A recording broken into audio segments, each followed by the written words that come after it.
कल हमारा जो टॉपिक था MIS का, ये चल रहा था एंटरप्राइज एंड ग्लोबल मैनेजमेंट। तो आज हमें जो पढ़ना था इसी के अंदर वो था फेलियर्स इन IT मैनेजमेंट। तो IT मैनेजमेंट के अंदर क्या क्या फेलियर्स हो जाते हैं, वो हम कवर करेंगे। ठीक है। So it is not being used effectively by companies that use IT primarily to computerize traditional business processes instead of using it for innovative e-business processes। ठीक है। तो IT क्या है, बहुत ज़्यादा इफेक्टिवली यूज़ नहीं हो पाती है कंपनीज के अंदर, और इसकी वजह से क्या होता है, ट्रेडिशनल बिजनेस प्रोसेसेस जो होती हैं वो इनोवेटिव नहीं हो पाती हैं। ठीक है। IT is not being used efficiently by information system that provide poor response times and frequent downtimes, or when application development projects are not managed properly। ठीक है। तो इन्फॉर्मेशन टेक्नोलॉजी भी बहुत अच्छे से यूज़ नहीं हो पाती, एफिशिएंटली नहीं हो पाती इन्फॉर्मेशन सिस्टम के अंदर। ठीक है। इसकी वजह से क्या होता है, पुअर रेस्पॉन्स टाइम आ जाता है, फ्रीक्वेंट डाउन टाइम्स आता है, और जब एप्लीकेशन डेवलपमेंट प्रोजेक्ट्स जो है प्रॉपर मैनेज नहीं हो पाते हैं। ठीक है। फिर आता है help avoid information system performance. ठीक है। तो हेल्प्स क्या है, ये प्रोवाइड करती है इंफॉर्मेशन सिस्टम में प्रॉब्लम्स को। Helps improve the strategic business values of IT, ये इम्प्रूव कर देते हैं। फिर आता है सेक्शन सेकंड इसका। ठीक है। Managing global IT। तो जो हमारा कवर था एंटरप्राइज का वो हमने कवर कर लिया है, जो टॉपिक था हमारा हो चुका है। अब हमारा सेक्शन सेकंड है इसमें managing global IT। A vital part of managing an e-business enterprise in the internet worked global economics and markets of today। ठीक है। तो जो एक वाइटल पार्ट है मैनेज करने का ई बिजनेस को, वो क्या है, इंटरनेट वर्कड है। तो इंटरनेट बेस्ड है, वो ग्लोबल इकोनॉमीज और मार्केट्स ऑफ टुडे। तो आज की जो मार्केट ट्रेंड्स हैं उनके ऊपर डिपेंड करता है। तो जो ग्लोबल IT मैनेजमेंट है वो हमारा इस डायग्राम से हम समझ सकते हैं। Global IT management cultural, political and Jio economic challenges, और इसके अंदर आता है business IT strategies, business application portfolios, internet based technology platforms, data resources management और सिस्टम डेवलपमेंट। ठीक है।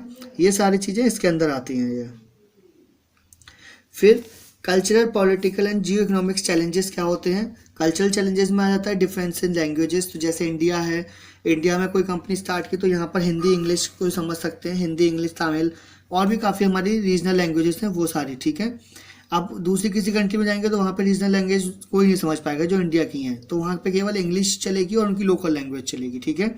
फिर कल्चरल इंटरेस्ट, तो यहाँ पर जैसे इंडिया में काफ़ी सारे कल्चर्स हैं तो उसके अकॉर्डिंग। ठीक है। तो यहाँ पर भी वो सारी चीज़ें आती हैं कि कल्चर, कई सारी कंट्रीज़ के कल्चर्स अलग अलग हो जाते हैं। ठीक है। तो उनके ऊपर फिर रिलीजन्स। ठीक है। लाइक इंडिया में 4 रिलीजन्स हैं, हिंदू, मुस्लिम, सिख एंड क्रिश्चियन। ठीक है। तो इसी टाइप से बाकी कंट्रीज़ में क्या है, वहाँ पे मुस्लिम्स और क्रिश्चियंस होते हैं, हिंदूज़ नहीं होता है, या फिर बाकी और कोई रिलीजन नहीं होता है। ठीक है। इस टाइप से। फिर कस्टम्स, तो वहाँ के कुछ कस्टम्स होते हैं अलग अलग, जहाँ पे ट्रेडिशंस, जो उनकी कल्चरल वैल्यूज़, वो कल्चरल वैल्यूज़ कह सकते हैं हम उसको। ठीक है। सोशल एटीट्यूड्स, किस टाइप से पर्सन्स वहाँ पे सोशली गैदर्ड होते हैं, क्या उनके पॉलिटिकल फिलोसफीज़ हैं, ये सारी चीज़ें वहाँ पे बहुत ज़्यादा इम्पैक्ट प्ले करती हैं। ठीक है। फिर पॉलिटिकल चैलेंजेस क्या होते हैं, रूल्स रिगार्डिंग और prohibiting transfer of data across their national boundaries, severe restrictions, taxes और prohibitions against imports of hardware and software, local content laws, reciprocal trade agreements. तो ये सारी क्या है, पॉलिटिकल चैलेंजेस हैं जो हर कंपनी जो है फेस करती है अलग अलग कंट्रीज में जब बिजनेस वो सेटअप करते हैं। ठीक है। फिर जियो इकोनॉमिक चैलेंजेस क्या होते हैं, the effects of geography on the economic realities of international business activities like distance, real time communication, lack of good quality telephone and telecommunication service, lack of job skills, cost of living and labour cost. तो हर जगह पर like distance, कहीं पर कोई company हमने establish किया है तो उसका डिस्टेंस कितना है। ठीक है। उसके हेड ऑफिस से, या फिर रियल टाइम कम्युनिकेशन, कि रियल टाइम पे कम्युनिकेशन होने में वहाँ पे प्रॉब्लम आ रही है। लाइक किस टाइप से, जैसे कि अगर कोई जो हेड ऑफिस है वो दूसरी सिटी में, अगर हम इंडिया की बात करें तो मोस्टली कंपनीज की जो कॉर्पोरेट ऑफिसेस हैं वो दिल्ली या बेंगलोर में है। ठीक है। अगर कोई यहाँ पर हमारे चंदोसी में अपना सेटअप करता है ऑफिस का, तो उनको रियल टाइम पे कम्युनिकेशन करने में थोड़ी प्रॉब्लम हो सकती है। ठीक है। Lack of good quality telephone and telecommunication service, यहाँ पर इंडिया में ही अगर हम देखें तो यहाँ पर काफ़ी सारी जो टेलीफोन कंपनीज़ हैं उनके नेटवर्क प्रॉपर नहीं होते हैं, ठीक है। Lack of job skills proper नहीं होते हैं। Cost of living and labour cost, तो यहाँ पर जैसे चंदौसी में अपनी लेबर कम चार्जेस में मिल जाती है, पर बाकी अगर किसी और सिटी में हम जाएंगे तो वहाँ पर हमें नहीं मिल पाएगी इतने ही रेट में, ठीक है। तो ये सारी चीज़ें भी वहाँ पे प्रॉब्लम फेस, इनकी वजह से प्रॉब्लम होती है। फिर moving away, autonomous foreign subsidiaries dependent on headquarters for new processes, products and ideas. तो यहाँ पर जैसे ग्लोबल ई बिजनेस स्ट्रेटेजी होती है तो उसमें क्या होता है, फॉरेन सब्सिडरीज होती हैं, तो वहाँ पे डिपेंडेंट होते हैं वो हेडक्वार्टर पे किसी भी नई प्रोसेस के लिए, प्रोडक्ट्स के लिए या फिर आइडिया के लिए, ठीक है। Close management of world wide operations by headquarters, तो जो भी मैनेजमेंट होता है वो वर्ल्ड वाइड ऑपरेशंस किससे हैंडल किए जाते हैं, हेडक्वार्टर्स के थ्रू, ठीक है। कोई भी डिसीजन वो खुद से नहीं ले सकते। Reliance on information system and internet technologies to help integrate global business activities, तो यहाँ पर बहुत ज़्यादा रिलाय करना पड़ता है हमें, ठीक है, इंफॉर्मेशन सिस्टम के ऊपर और इंटरनेट टेक्नोलॉजीज़ के ऊपर, जिससे कि हम अपने जो ग्लोबल बिजनेस हैं उनको हम इंटीग्रेट कर पाएँ और उनकी एक्टिविटीज़ को इंटीग्रेट कर पाएँ बिजनेस में, ठीक है। And integrated cooperative world wide hardware, software and internet based architecture for IT platforms, तो यहाँ पर क्या होता है कि integrated cooperative world wide hardware मिलता है हमें, ठीक है। हमें सॉफ्टवेयर भी उसके साथ में फिर कंबाइन करना पड़ता है, इंटरनेट बेस्ड आर्किटेक्चर भी रहता है IT प्लेटफॉर्म के लिए, ये सारी चीज़ें, ठीक है। IT applications depend on a variety of global business drivers, तो IT की जो एप्लीकेशंस हैं वो बहुत सारे ड्राइवर्स के ऊपर डिपेंड करती हैं। लाइक अगर हम इसमें बात करें ड्राइवर्स की, तो ड्राइवर्स किस टाइप से हमारे होते हैं, अगर हम अपने सिस्टम में माइक्रोसॉफ्ट ऑफिस हमने इंस्टॉल किया है, ठीक है, लाइक हमने अपने विंडो डाली है, अब विंडो डालने के बाद में हमें ऑफिस का कुछ भी वर्क करना है या कोई प्रेजेंटेशन बनानी है, तो उसके लिए क्या होगा, माइक्रोसॉफ्ट ऑफिस इंस्टॉल करना पड़ेगा। उसके लिए हमें कौन सा ड्राइवर होगा, विजुअल बेसिक या विजुअल स्टूडियो हमें इंस्टॉल करना पड़ेगा, जो उसका फाइल्स होती हैं, ठीक है, तभी वो माइक्रोसॉफ्ट ऑफिस के सारे कंपोनेंट जो है प्रॉपर वर्क कर पाएंगे। फिर cause by the nature of the industry and it's competitive और एनवायरमेंटल फोर्सेस, ठीक है, तो जो इसके कॉम्पिटिटिव और एनवायरमेंटल फोर्सेस हैं वो सारे इसमें कॉम्पिटिटिव रोल प्ले करते हैं, ठीक है। इसमें क्या होता है, ग्लोबल कस्टमर्स आते हैं, ग्लोबल प्रोडक्ट्स आते हैं, global operations, global resources, global collaborations. तो अगर हम बात करें तो ग्लोबली अगर हमें प्रोडक्ट कोई भी लॉन्च करना है, तो अगर इसका हम बात करें तो यूनिलीवर, ठीक है, इंडिया में हमारे जो है HUL के नाम से आता है, हिंदुस्तान यूनिलीवर।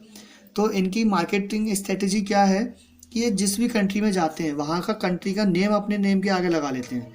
जैसे इंडिया में आया तो हिंदुस्तान यूनिलीवर, यूनाइटेड किंगडम में गया तो वहाँ पे यूनाइटेड यूनिलीवर, ठीक है, इस टाइप से। अमेरिका में गया तो अमेरिकन यूनिलीवर। तो इस टाइप से क्या करते हैं, ये ग्लोबली प्रोडक्ट बनाते हैं, पर वहाँ पे क्या है, कंट्री का नेम अपने नाम के साथ जोड़ देते हैं, जिससे कि इनकी जो मार्केटिंग है वो इजी हो जाती है, ठीक है। और सब लोग यही सोचते हैं कि ये लोकल कंपनी है, पर ऐसा होता नहीं है एक्चुअली में, ठीक है। ये कंपनी जो है बाहर की है और ये क्या है, कनाडा बेस्ड कंपनी है जो हर जगह पर अपने इसी तरह से बिजनेसेस सेटअप करती है, ओके। फिर technology, infrastructure, technical complex, major political and cultural implications, challenges में क्या आएगा, managing international data communication networks, network management issues, regulatory issues, technology issues, country oriented issues. तो ये सब क्या है, लोकल लेवल पर हमारे को जो इश्यूज फेस करने होते हैं ग्लोबली, ठीक है। लाइक हम किसी भी कंट्री में जा रहे हैं तो वहाँ पे क्या नेटवर्क के क्या क्या इश्यूज रहेंगे वहाँ पर, ठीक है। वहाँ पे जो लोकल अथॉरिटी है उनके कुछ रेगुलेटरी इश्यूज होंगे, लाइक किस टाइप से वो बिजनेस कंपनीज, जो भी कंपनी है कोई सेटअप करता है तो उसको क्या फैसिलिटीज़ प्रोवाइड कर रहे हैं, क्या टेक्नोलॉजी वहाँ पे अवेलेबल है हमारे लिए, ठीक है। कंट्री ओरिएंटेड इश्यूज, कुछ कंट्री में वहाँ पे उनके क्लाइमेटिक चेंजेस होते हैं, काफ़ी सारी चीज़ें होती हैं, ये सारी चीज़ें बहुत फैक्टर मतलब बहुत ज़्यादा अफेक्ट करती हैं ये सारी चीज़ों को, ठीक है। तो अब आता है the internet as a global IT platform. तो companies can expand market, reduce communication and distribution cost, improve their profit margin. तो अगर हम इंटरनेट पे कोई भी बिजनेस करते हैं, ठीक है, तो वो क्या होता है, कंपनीज क्या अपना मार्केट को ईजिली एक्सपेंड कर सकती हैं, कोई भी पॉलिसीज वगैरह की जरूरत नहीं होती है, केवल उनको शिपिंग करनी होती है, ठीक है, अपने प्रोडक्ट्स की। इसमें कम्युनिकेशन कॉस्ट भी रिड्यूस हो जाती है और डिस्ट्रीब्यूशन कॉस्ट भी रिड्यूस हो जाती है, ठीक है। हमें कोई भी वेयर हाउसेज नहीं बनाने होते हैं, सीधे हम जहाँ भी हमारे कंपनी का मेन ऑफिस होगा हम वहीं से प्रोडक्ट को शिप कर सकते हैं easily. Improve their profit margin, तो इससे क्या होगा, प्रॉफिट मार्जिन इनका इंक्रीज हो जाएगा ऑर्गेनाइजेशंस का। Low cost interactive channel for communication and data exchange, तो यहाँ पे क्या है, लो कॉस्ट इंटरेक्टिव चैनल हो जाएगा जिससे कम्युनिकेशन और डेटा एक्सचेंज बहुत ज़्यादा ईजी हो जाएगा, ठीक है। Trans border data flows TDF, data flows across international borders over telecommunication networks of global information system, इसकी वजह से क्या होगा कि यहाँ पर जो डेटा है हमारा वो इंटरनेशनल बॉर्डर्स पे टेलीकम्युनिकेशन लाइंस के थ्रू फ्लो होता है, तो वो भी कोई प्रॉब्लम नहीं होने वाली है उसकी वजह से, ठीक है। हाँ, पर ये है कि कुछ जगह पर कुछ रेस्ट्रिक्शंस होती हैं, लाइक चाइना में अगर हम बात करें तो वहाँ पे क्या है, गूगल नहीं वर्क करता, ठीक है।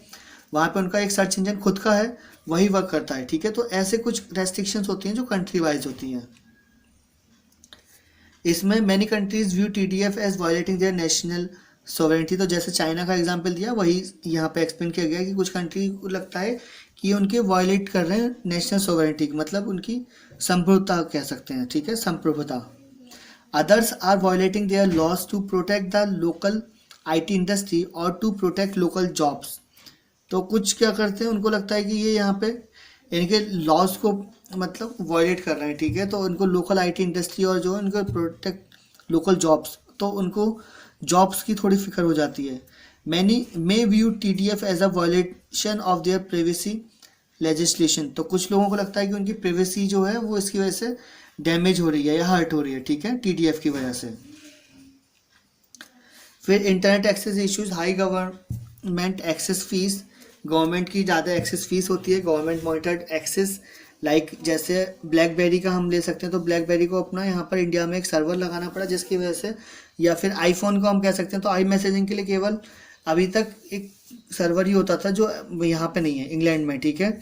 फिर क्या करा, उनको आईफोन को अपना यहाँ पे इंडिया में भी एक सर्वर एस्टेब्लिश करना पड़ा जिससे कि वहाँ पे जो उनके मैसेजेस होते हैं हम उनको रीड कर पाएँ, एनक्रिप्शन को हम उनके डिक्रिप्ट कर पाएँ मैसेजेस को, ठीक है।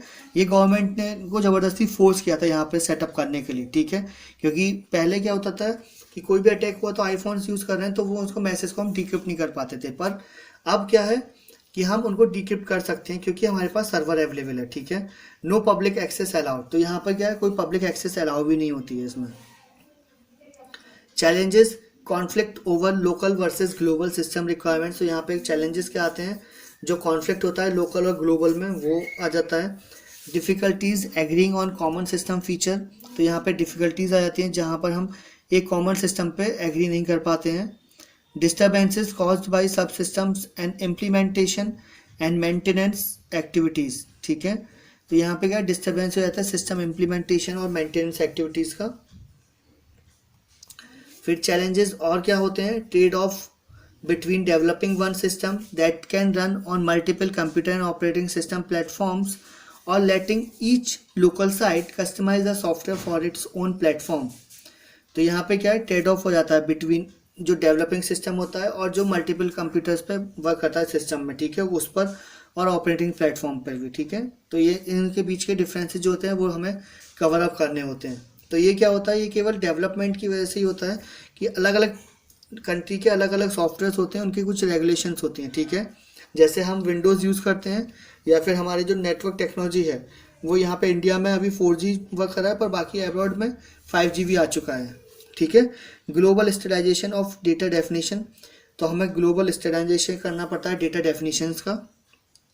फिर सिस्टम डेवलपमेंट स्ट्रेटजीज़ क्या होती हैं, transforming an application use by the home office into a global application, तो जो हम अपनी कोई एप्लीकेशन जिसको हम लोकली यूज़ कर रहे हैं अपने ऑफिस में उसको हमें ग्लोबल एप्लीकेशन बनाना पड़ता है।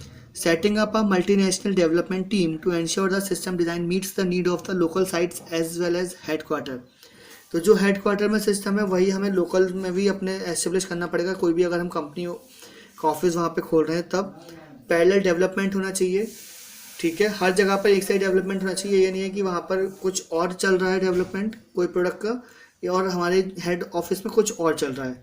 सेंटर्स ऑफ एक्सीलेंस हर जगह पर एस्टेब्लिश करना पड़ता है हमें ये, ठीक है। फिर ये हमारा यहाँ पे टॉपिक कंप्लीट हो चुका है, ठीक है, कि लोकल और ग्लोबल हमने कवर कर लिया था अभी। तो एंटरप्राइज एंड ग्लोबल मैनेजमेंट क्या होता है, क्या क्या होते हैं, तो यहाँ पर हम देख सकते हैं कि what has been the impact of e business technology on the work relationship activities and resource of manager. तो ये हमें पता है कि इम्पैक्ट क्या होता है ई बिजनेस टेक्नोलॉजीज़ का। What can business unit managers do about performance problems in the use of information technology and the development, ठीक है। तो हम ये देख सकते हैं, अब ईजिली हम इनको आंसर कर सकते हैं क्वेश्चंस को। फिर है how internet technology is affecting the structure of work roles. तो ये भी हम समझ चुके हैं ईजिली, ठीक है। तो आई होप आपको कोई भी इसमें कोई प्रॉब्लम नहीं होगी। आज का जो टॉपिक था हमारा, जो कल वाला टॉपिक ही चल रहा था वो भी आज हमने कवर किया था, ग्लोबल मैनेजमेंट रह चुका था, एंटरप्राइज हमने कल कवर कर लिया था, ठीक है। तो आज के वीडियो के लिए इतना ही, थैंक यू।